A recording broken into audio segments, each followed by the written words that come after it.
«Не поедешь же ты вот так», – заметила моя жена. Я опустил взгляд на кровать, куда выложил несколько пар шорт и пару адидасовских кроссовок. «У меня еще швейцарский армейский нож есть», – сообщил я. «Что-то не очень ты мне доверяешь». На другой день, вняв ее увещеванием, я отправился на поиски места, где можно приобрести более подходящее снаряжение.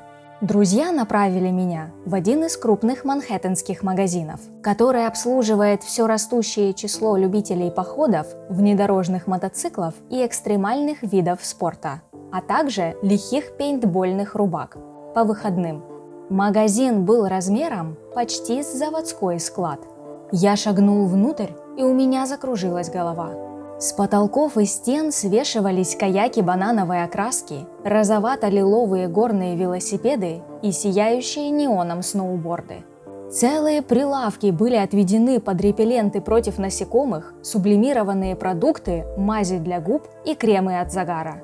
Особый отдел был посвящен всевозможной обуви, где едва хватало места для каких-то пружинных снегоступов с застежкой-храповиком. Имелись специальные уголки для адреналиновых носков и комплектов из майки и трусов фирмы Теквик. На стойках располагались журналы «Любители походов», «Турист-походник» и им подобные. На обложку издания «За порог и в поход» были вынесены слоганы «Атаку медведя можно пережить» и «Последние нехоженные места Америки», «31 способ обрести уединение, найти приключения» и самого себя. Повсюду толпились покупатели, по виду типичные фанаты экипировки. Казалось, чем меньше в мире остается возможностей для подлинного первооткрывательства, тем больше появляется разнообразных средств для всех, кто все же попытается этим заняться. И тем изощреннее становятся приспособления, с помощью которых люди стремятся воспроизвести эти ощущения. Растяжимые тросы для прыжков банги, сноуборды. Однако, пожалуй, теперь путешествия больше не направлены на совершение открытий во внешнем мире. Напротив, они устремлены внутрь, к тому, что путеводители и брошюры именуют походной терапией с погружением в дикую природу и личностным ростом при помощи приключений. Я в смятении стоял перед стеклянным ящиком, наполненным странными приспособлениями, напоминавшими часы, когда из-за прилавка вышел молодой продавец с длинными жилистыми руками. Было в нем что-то от человека, недавно спустившегося с Эвереста. «Вам чем-нибудь помочь?» – осведомился он. «Что тут у вас?» – спросил я. «О, это клевая фишка!» Он отодвинул дверцу прилавка и достал искомый предмет. Маленький компьютер. Видите? Показывает температуру, где бы вы ни находились, и высоту над уровнем моря. А еще тут цифровой компас, часы, будильник и точный хронометр. Несравненная штуковина. Я спросил, сколько она стоит, и он ответил: около $200, но я не пожалею, если ее куплю. «А это что такое?» – спросил я, указывая на другой прибор. «Тут похожая тема, только он еще и следит за вашим пульсом. Плюс у него отличные возможности для записи. Сохраняет все данные, которые вы захотите в него внести. Погоду, расстояние, скорость восхождения и все такое прочее. Кстати, а что за путешествие вы планируете?» Когда я как мог объяснил ему свои намерения, он, казалось, загорелся энтузиазмом, и я вспомнил об одном Фосетта-искателе 30-х годов, который расклассифицировал людей по их реакции на его планы. Среди них были осторожные, которые говорили: «Это в высшей степени дурацкая авантюра». Были умные, которые отмечали: «Это в высшей степени дурацкая авантюра, но, по крайней мере, в следующий раз ты будешь понимать, во что ввязываешься». Были мудрые, которые изрекали: «Это дурацкая авантюра, но совсем не такая дурацкая, как кажется». Были романтики, которые, судя по всему, верили, что если все будут постоянно заниматься такими авантюрами, то скоро мир избавится от всех невзгод и бед. Были завистники, громко благодарившие Бога, что не они отправляются в такое путешествие. Были и те, кто наоборот, с разной степенью неуверенности заявлял, что отдал бы все, лишь бы отправиться. Были правильные люди, интересовавшиеся, есть ли у меня знакомые в тамошнем посольстве. Были практики, пространно толковавшие о прививках и калибрах. Были опасливые, осведомлявшиеся, составил ли я завещание. Были те, кто, между прочим, тоже в свое время кое-что такое проделал. Они сообщали мне изощреннейшие способы полезного использования муравьев и замечали, что мартышек можно отлично приготовить, не говоря уж о ящерицах и попугаях. На вкус все они напоминают цыпленка. Пожалуй, этот продавец относился к романтикам. Он спросил, сколько я собираюсь там пробыть, и я ответил: не знаю, по крайней мере месяц, а то и больше. Потрясающе, потрясающе, значит, вы погрузитесь в атмосферу по-настоящему. Казалось, он что-то обдумывает. Потом он спросил, правда ли, что одна рыбка в Амазонке под названием кандиру, вы знаете, та самая, что... Он не договорил, да это и не требовалось.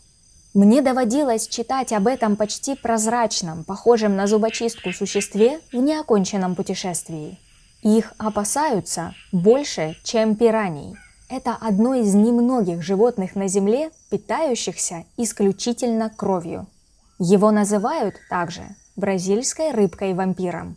Обычно кандиру проникает в жабры к рыбам и сосет их кровь. Однако иногда попадает и в отверстие человеческого тела, вагину или анус. Вероятно, более всего она знаменита тем, что умеет забираться в пенис, навсегда застревая в нем из-за своих колючек. Если ее не удалить, это означает неминуемую смерть. И не раз сообщалось, что в глухих уголках Амазонии ее жертв кастрировали, только бы спасти их. Фосетт, видевший кандиру хирургическим путем извлеченную из мочеиспускательного канала мужчины, сообщает: «Эта рыба – причина многих смертей, и ее жертвы погибают в страшных муках». После того, как я поведал продавцу все, что знаю о кандиру, он из романтика превратился в практика. Хотя мало что может защитить человека от такого создания, он рассказывал мне о все новых и новых приспособлениях, совершивших настоящий переворот в туристическом искусстве. О приборе, совмещающем в себе цифровой термометр, фонарик, лупу и свисток. О компрессионных рюкзаках, сжимающих собственное содержимое. О швейцарских армейских ножах с флеш-накопителем для хранения фотографий и музыки. О водоочистных бутылях, одновременно служащих светильниками. О переносном горячем душе, работающем на солнечной энергии. О байдарках, складывающихся до размеров вещмешка. О плавучем фонаре, не требующем батарей. О куртках-парках, превращающихся в спальные мешки. О палатках, не требующих колышков. О таблетке, за 15 минут уничтожающей все вирусы и бактерии. Чем больше он мне объяснял, тем решительнее я становился. «Я могу это совершить», – думал я, укладывая в корзинку несколько предметов, взятых словно из арсенала Джеймса Бонда. Наконец продавец поинтересовался: «Вы ведь никогда раньше не бывали в походах?» И он помог выбрать вещи, которые мне действительно понадобятся, в том числе удобные туристские ботинки, прочный рюкзак, одежду из синтетики, сублимированную еду и москитную сетку. Еще я положил в корзинку портативный прибор GPS, просто из соображений безопасности. «С ним вы никогда не заблудитесь», – пообещал продавец. Я горячо поблагодарил его и, вернувшись к нашему дому и войдя в подъезд, занес все покупки в лифт и нажал кнопку 2-го этажа.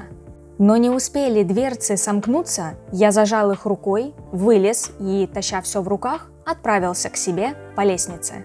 В этот вечер, уложив спать своего сына Захарию, я разложил все вещи, которые собирался взять с собой в путешествие, и начал их паковать. Среди них была папка с копиями самых важных бумаг Фосетта.